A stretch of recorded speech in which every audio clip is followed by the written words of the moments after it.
Hi, this is Rabbi Chaim Coffman. Welcome to our 140th installment of the Torah portion of the week.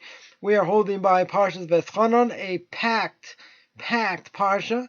Talks about the fact that Moshe entreats God, try and get him to allow him to enter the promised land. We see the Ten Commandments, the Shema. It's quite a bit to speak about. But at the end of the parsha, the Torah says that it repays enemies in his lifetime to make him perish. Shall not delay for his enemy in his lifetime. He shall repay them. So here we see that God's going to repay the enemies of him, going to wipe them out in this world, so they'll have no portion in the world to come. Which begs the question, okay, so how do I know? Where do I know for the world to come? Here it's clear that the person is going to get wiped out. Right? He's going to get wiped out for what he does in this world. Meaning that whatever good things that he's done, in God's eyes, he'll get repaid for. Now, there's only one problem. What does that payback look like? Because it says, Rabbi, a Rabbi going to Moshe should be well. He brings down in Tam V'das, in his book on Chumash, he says, very well-known question. Question is, he says, how could God pay the merit for what the evil people do in this world? The time with the Elza, Schar Mitzvah, Bahai Almaleka, that there is no merit for doing a mitzvah in this world. So how can it be that God is repaying them in this world? There is no merit for any mitzvah in this world. The rabbis teach us that today you live in this world, you do what God tells you, or God forbid the other way, and tomorrow you get the merit. So how can it be that you get the merit in this world?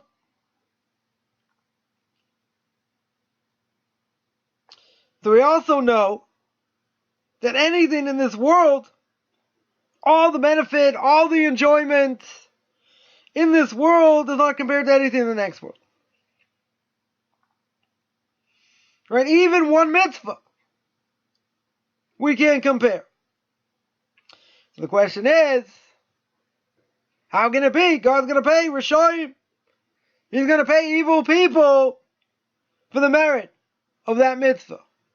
Can't even imagine what that merit is. Really supposed to go to the next world. So then you tell me, but Schar Mitzvah Maleka, there is no merit for a mitzvah in this world. So how can God give it to them? Right? That is Mori Rabbi's question. So he explains, in the name of Chaim Shmulevitz, Zecher Tzadik Livracha, may his name be blessed. He is the famed Rosh Yeshiva of Mir, the Mir Yeshiva, last generation. That explains the merits of how a person can get paid in this world. Meaning that the merit that a person should get paid, it's not what we think. Right? It's certainly not what we think.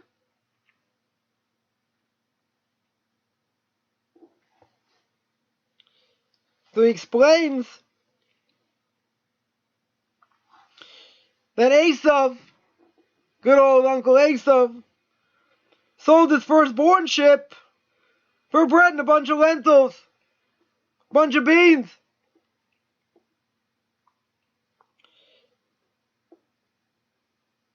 So the question is, how does that work? How does that transaction work? Because the entire world's not worth what the firstborn ship is worth. You take this physical world, we can exchange it for the merit of the mitzvah, the Bechor, the firstborn. So the question is, if that's true, then how could he have sold it? How in the world is a transaction valid? The value of what he's paying is a lot less.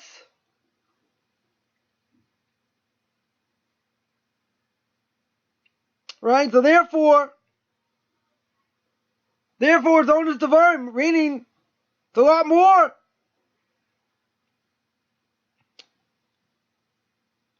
And that sale is a bad sale. No good. So really, he said you have to say Esav really was the Bechor. Really is considered the firstborn. So then how can he say that it's worth a bowl of lentils? Right? Why should it be worth a bowl of lentils?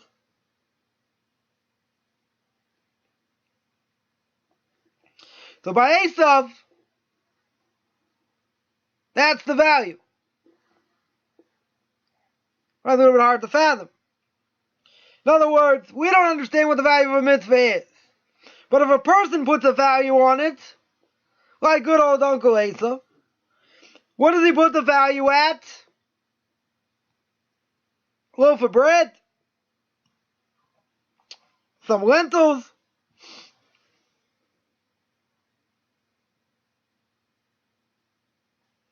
So therefore the value of something is in the eyes of the beholder, of what he evaluates the value is. Right? So therefore, now we're getting to the answer here. So therefore, to pay the Rishoyim the merit that's fitting for them in this world, you tell me, we can't fathom what the merit of a mitzvah is, but for them, it's worth $1 million. It's worth all this freedom to do what they want, to have all their desires. So even though in spiritual terms there's no value, we can put a false value in physical terms.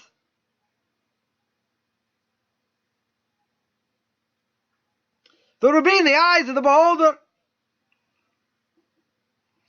boggles the mind.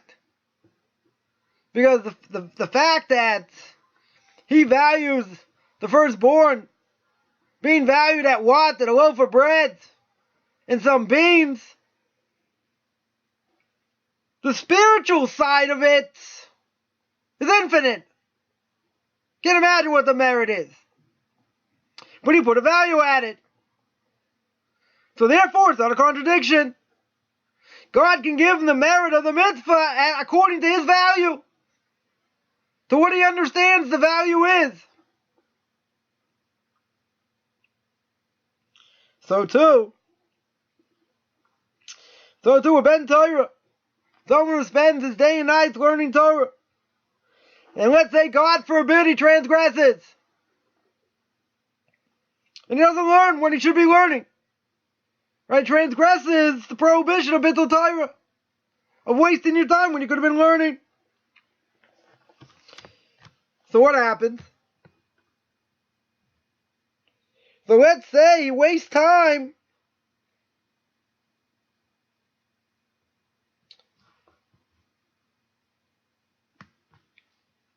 to prevent himself from a big financial loss.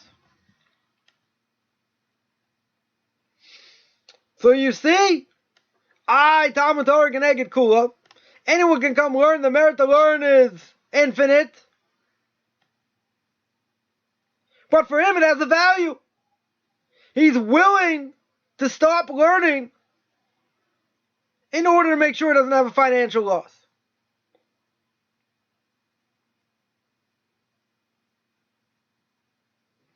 So it goes according to the merit he would have gotten. To learn, it's taken away. But there are times you're allowed to be mavatal from learning. He's doing another mitzvah. He's involved in something else. Here he's afraid he's going to lose out. So therefore, he won't get that merit.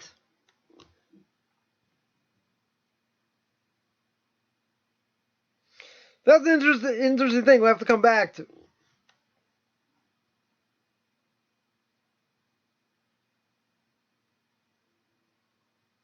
Now this also, Rabbi points out, is something where the mitzvah and the ma'asim tovim that a person does is for himself.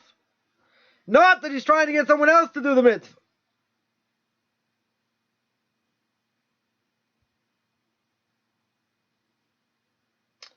Right? It's really for him.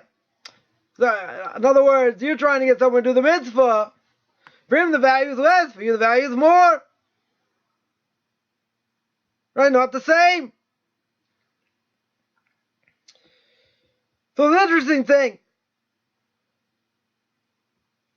There are only two things I want to speak about, but I probably only hit one. We'll see.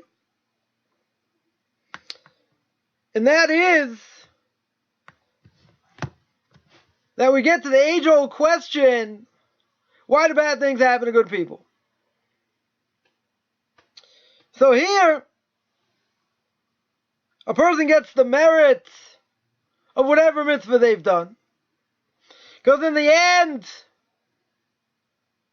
again, it's not me talking, this is the Torah. That the Torah says God's going to pay the ones that spit in his face, that hate him, in order to obliterate them. Right? To lose them, literally. What does that mean, to lose them? It means to lose them in the next world. It means to give them the merit for whatever they do in this world, whatever that means, which we've spoken about. And he's going to zap them in the next. Meaning they won't have a portion. So what we said before is a prerequisite to understand that the merit of the mitzvah you can't get in this world. But maybe he says it's not true. Because we see a person can get the merit according to what he values it. That's the merit, not the spiritual merit, per se. But that's the merit. So it doesn't have a physical value. I mean, before anyone heard this, he would have said, I'm crazy. I mean, would have said that anyway, but we say, Schar mitzvah v'hayom malaika. There is no merit of the mitzvah in this world. But you could put a value at it. And the fact to put a value at it will depend on what he values it. For Esav, what's the value? A bowl of lentils. Someone else might be more, might be less. Even less, who knows? But the whole point of getting the mitzvah, the merit for the mitzvah in this world, is so God can lahavidoi. God can lose him in the next. So basically the way it works is a person either does good or bad in this world, it's going to get judged. And if a person tried, he should have a portion of the world to come. But someone who didn't try, someone who wasn't interested, fought against God, why does God want him in the next world? What's he going to do there? Can't play pinochle. It's going to be boring for him. Or her. It comes on the Torah and says, God's going to give them everything in this world in order to wipe them out of the next.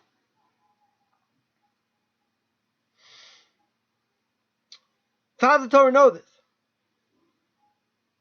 Let's all be Karaites for a second. The Torah says explicitly, the enemies will be destroyed. Now, how could I take that? I could take that by saying, they're going to get destroyed in this world.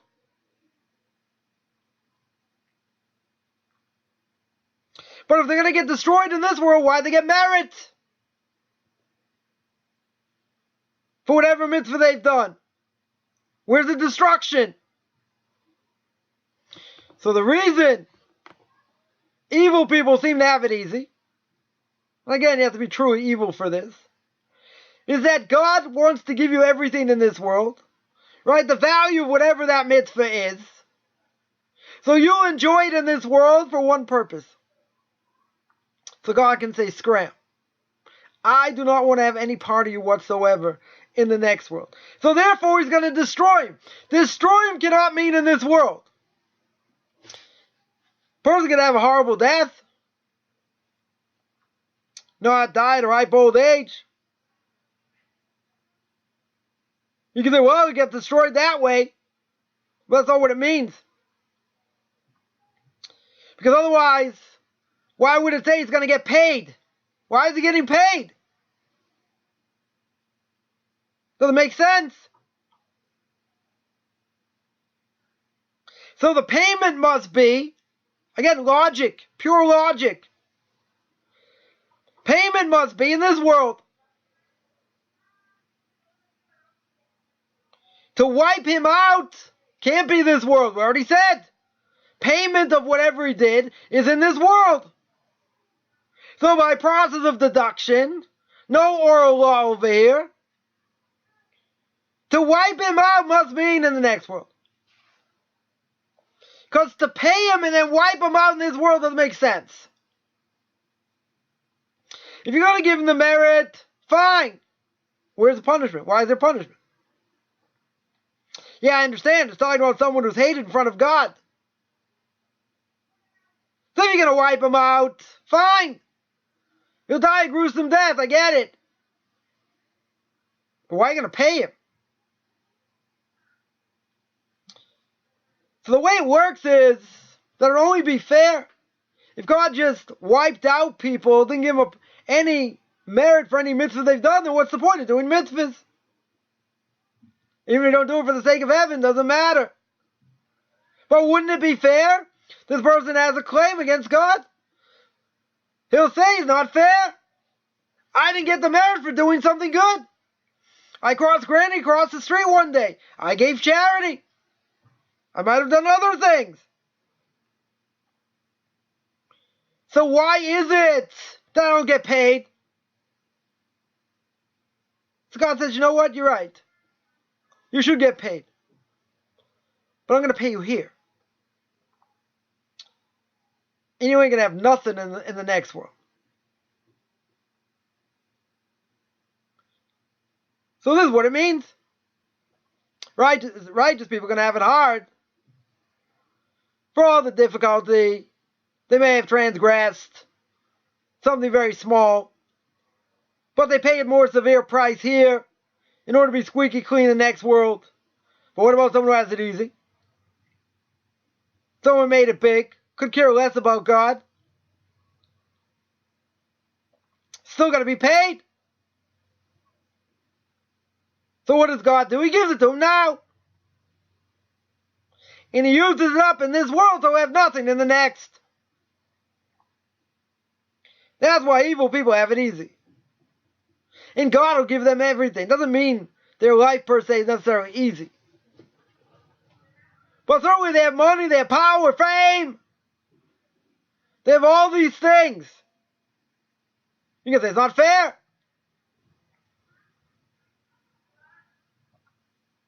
You know, God, they spit in your face. Let them suffer. Let there be payback. God says, what are you worried about? They'll get payback. They'll have it easy in this world. Because you know what the biggest payback is? They get nothing later. You can say, well, they won't care. You're right, because they'll be dead. And they won't have anything. But that's why, one reason, that evil people have it easy. Because God wants to wipe them off the face of the map. So this verse is learned according to the equation of Olam Haba, of the next world. Because after all, doesn't he deserve something? So in the end, makes sense. So anytime we see someone have it easy, now most people are not inherently evil, but there'll be people, many people, who give God the proverbial finger, don't care, and they have it 10 times easier financially and in other ways. than someone who serves God and keeps Torah mitzvahs. Now, wouldn't it be the opposite? Wouldn't we say someone who keeps Torah mitzvahs should have it easy? I would say that. Give him plenty of money. Let him sit and learn. Let him do what he needs to do. But he needs to struggle in this world. He needs to fix up bad character traits. He needs to pay the price in this world to suffer so he can be more squeaky clean in the next world. Now, even though we know that in theory, no one wants to sign up for it. Because it's hard. It's a very hard life. Plenty of ups and downs. Sickness. Parnasa issues. All kinds of things. And we see someone else, some schlep. Barely has an IQ. He invented the wooden umbrellas to put in your daiquiri. To put in your alcoholic beverage. He made millions. Person invented the pet rock. Guy made millions. Why? Because God wanted him to have it. So similarly, anybody who's got a lot of money, they're not holding by Torah mitzvahs, that's probably the reason they have it. Because when you have money, and a lot of it, you say, Koach otzim v'yadi asu et achayil hazeh. Right, that the work of my hands did everything. So I can be conceited. Not me, but someone can be conceited. And they can say, I did everything. What, God? What ain't God for? God says, fine, you don't need me. Here's plenty of money, goodbye. That person will go and do whatever he does. And then who's going to have the last laugh? God's going to have the last laugh. He's going to say, you spit in my face all those years. I gave you everything. Well, guess what? That's it. For you, there's nothing else. Poof! That's it. You die. Nothing happens. Someone who's righteous, you're not going to have it easy. Even by Yaakov Avinu, that he said he wanted to have an easier life. What do you think? He wanted to sip pina coladas in the Caribbean?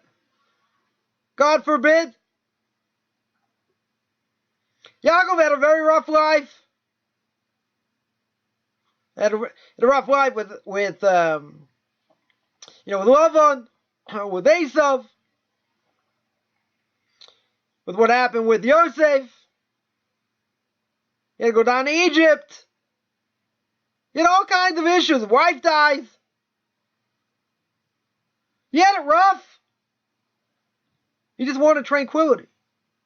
He just wanted to be able to sit and learn.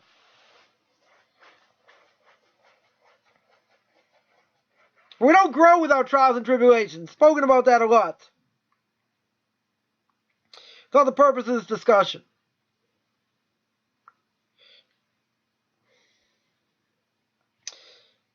Right, the other aspect I wanted to mention, about this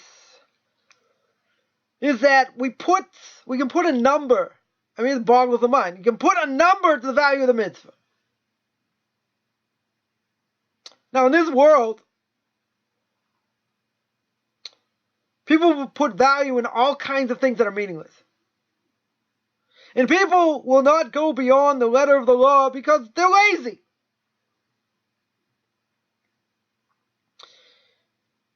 Someone goes to synagogue, there's a sick person they want to pray for. So they give the name to the Rabbi on Shabbos. Say Misha Berach. So the person will get well. Now what if you ask that person, listen, why don't you go to the grave of this righteous person? Obviously, pray to him. But may ask him to intercede that this person should get well. Oh, I wouldn't do that. But it could help. It's inconvenient. It's not going to do it. Yesh gvul. There's a limit to what I'll do.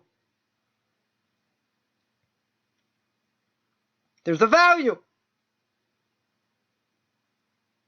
They're giving a value. To go to synagogue, I'm already there. That's I'm saying Mishnah Berurah, no biggie. You want me to go out of my way? It'll take me a couple hours to get there, this, that. And pray at the kever. Pray at the gravesite of this righteous person? No, I'm not going to do that. Because you don't believe it. So why are you saying to Mishnah Berurah? You don't really believe it. Okay, it's easy to do. But at the end of the day, don't we put a value on things? We do it all the time. A person has a wedding, a bar mitzvah, he has to make a decision which one he's going to go to. Can he go to both? But you make a value judgment.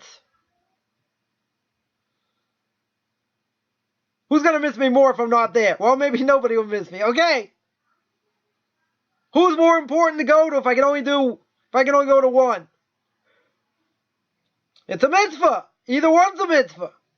Right? I think going to a wedding is more of a mitzvah. Right? But if you're not so close to the person, you probably go to the bar mitzvah. If it's closer. But we put values on things. I don't think that's so hard to understand. We make decisions all the time. Maybe I'll do this, I won't do that. Right? We have multiple things to do. Or even if we don't. For example, well, should I sit down and learn, or should I do something else? We always have this conflict. For example, well, my wife needs my help. Maybe. Right? So maybe it's more important to help your wife than learn. Okay? If you already learned a good part of the day, it might be true. But what if you haven't learned at all during the day? And now you want to go learn for an hour? A couple hours. She may need your help. Okay? Judgment call. Will she understand if I go to learn? Will it make a difference? We make decisions like this all the time. Just not in this language. Because a person will say, I'm not talking about the value of the mitzvah. That may be true. But it's what takes precedence. How do I decide what takes precedence? So the Gemara Megillah, at the beginning, has a whole discussion. What's more important? Mikra Megillah, burying a person. Mikra Megillah, or the Avodah. The Kohanim blessing the congregation. Or Torah. Right? There are different questions. But there are things we see. There's a hierarchy. But you can tell me, Rabbi, it's not always black and white. True. That there are middle cases. If you ask the question, what's more important? Learning Torah or reading the Megillah? I'd say learning Torah. But Mikra Megillah is Pirsu Minisa. It's a mitzvah to be read in front of many people. So when the time for the Megillah comes, stop learning. Takes precedence. What if there's a mace? Somebody died, and you have to read the Megillah. If you can do both, you do both. Bury the person first, read the Megillah. Right? If not, maybe other people will be able to do it. What if no one else can do it except you? Okay, so then you bury. You bury the person, no one else can do it. You do it. Then you read the Megillah. There's hierarchy. But hierarchy doesn't always meet out. Meaning that even I know one thing's more important than another, there may be other factors. Depends where a person's holding. That's why I could ask the same question to two different people, ask the same question, and they get two different answers. Because it depends where they're holding. Depends where the question's coming from. What the perspective is. People make fun, say, oh, you ask a rabbi, get two different opinions, this, that. Depends on the question. You go to the Haggadah. The wise son and the evil son, they ask almost the same question, but they get very different answers. Why don't they get the same answer? Very simple. The father knows his sons. One of them is wise. He should get the real answer. The right answer. The evil son, he's not interested in an answer. Right? I always ask the question, so at least try and draw him closer. Why is I got to say, Hake Shinov? Blunt his teeth. Give an answer. But he's not asking a question. He's like, what is this? What is that? He's not asking a question. And he certainly doesn't want an answer because he has his own answer. So you can have two similar questions coming from two different places and they get two different answers. It's just ironic. People throw this around. This idea that, you have another rabbi who permit it. Maybe he won't. It depends on a number of things. You can't just make a blanket statement. It comes out of nowhere. You have no idea what's going on. I can ask the question, I'll get one answer. You ask the question, get a different answer. We're two different people. It's not the same question. You're asking a question, you want to rely on a leniency that most people never rely on. Okay, we're old and you can rely on it. But for someone else, holding at a higher level, you won't rely on it. So for you, it's forbidden. For that person, it's permissible.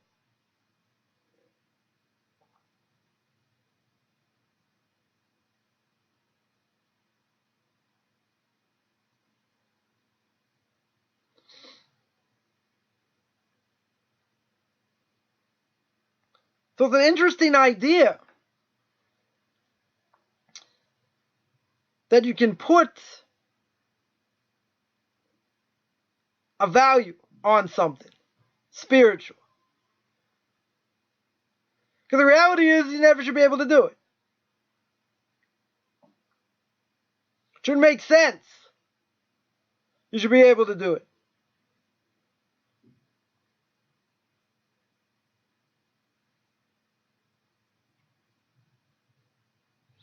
It answers up a lot of questions. Because in spiritual terms, there is no monetary value. And if you put a monetary value on it, you're cutting it short. Or the spiritual value is much more. So how can you put a value to it? The value doesn't exist over here. Doesn't make sense. And therefore, that sale should be bogus. Right? Sale should never happen.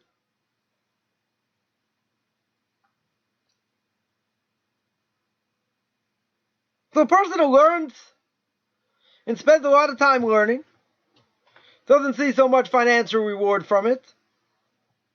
They struggle, but they're willing to struggle. Sometimes it's harder, sometimes it's easier.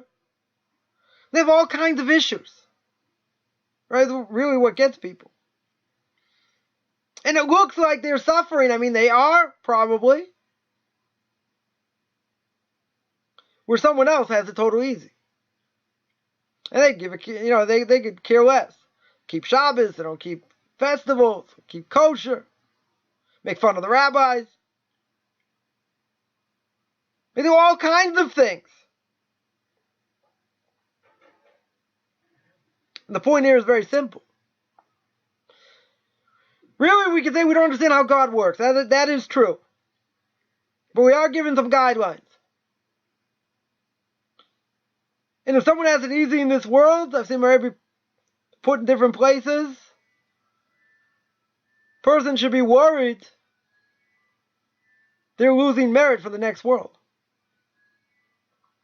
Maybe God's making it easy for them, so they'll have it easy now, but that's it. Be cut off. So you tell me no one can really know. That's true.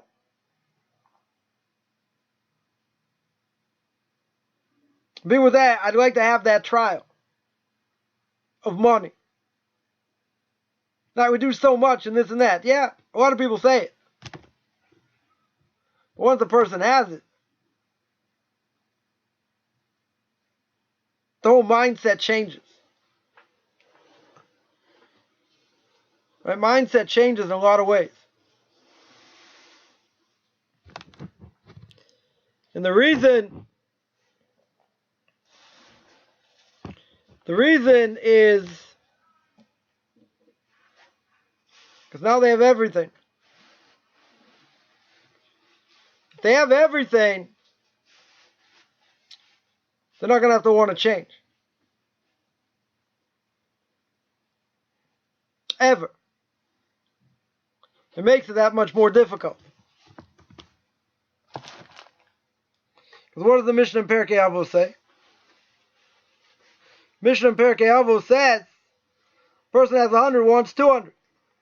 Person who has 200 wants 400. Right? It's that much more. It's that much more that he wants. And he wants a certain lifestyle. And certain things.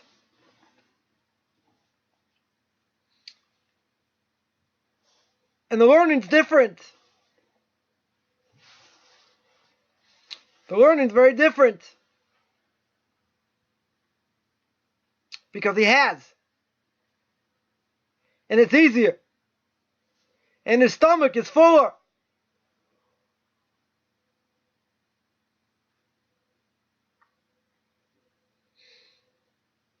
Many people have said, yeah, I'd like that. I'd like to have it easier.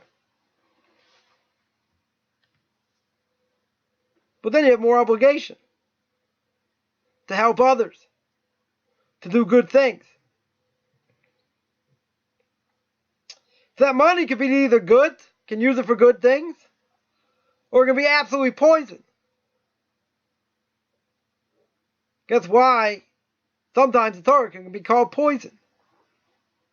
Because the person uses it for the wrong thing. And he uses it for the wrong reason. He tries to upshow others. Push them in the ground thinking he's better. He knows more, this, that. And in the end, his ego gets in the way. And when all that happens, God says, well, I gave him this money.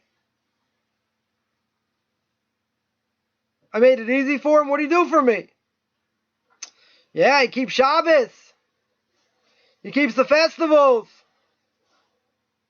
Very good.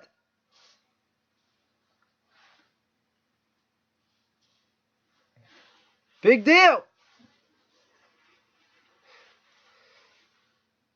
He didn't do what I wanted him to do. And he failed. Then God can either take it away. He can certainly take it away.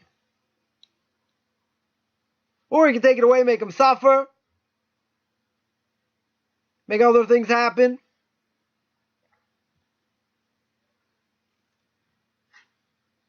We have to know the true value of what Torah is. Or what observance of mitzvahs is. Because there's a phenomenon today that sometimes some kids don't get it. They don't get what the value is.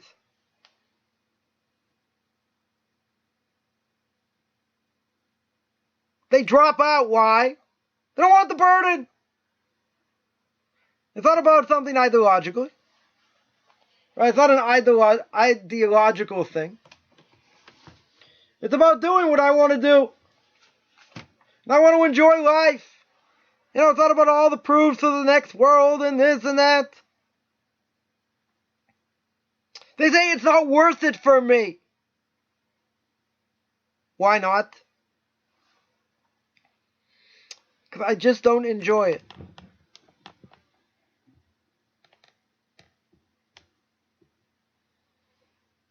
Right? It's not the same. Shabbos just isn't fun. You know, then they justify it's about can't do this, can't do that. It's like they forget everything they've been taught. And then just spiral out of control. The problem is, very hard to bring them back because they're already addicted to other things. Once the person is addicted, very, very hard. Very, very hard to break it. But they're also putting a value. They're saying that the value for Torah is not worth anything. Fun is a lot more interesting. Maybe true. But what's it going to get you in the end? They're not thinking in terms of the next world. They're thinking right now, what am I going to get out of it right now? And they miss the whole point. They only see it about do's and don'ts. They never saw the pneumius. They never saw the depth of what Torah is. And they drop out because they just want to enjoy life. So in the end, we all put values in. Question is what those values are. Are the values for Torah or not for Torah? And if they're not for Torah, then a person's going to abuse other things. You're not going to enjoy anything else. It's going to be that much harder to bring them back.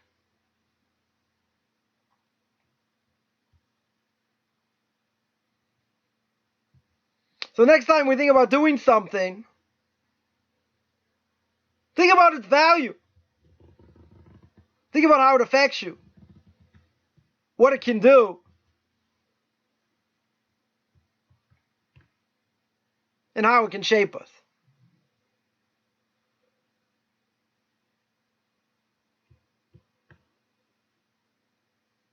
Wishing everyone a great Shabbos.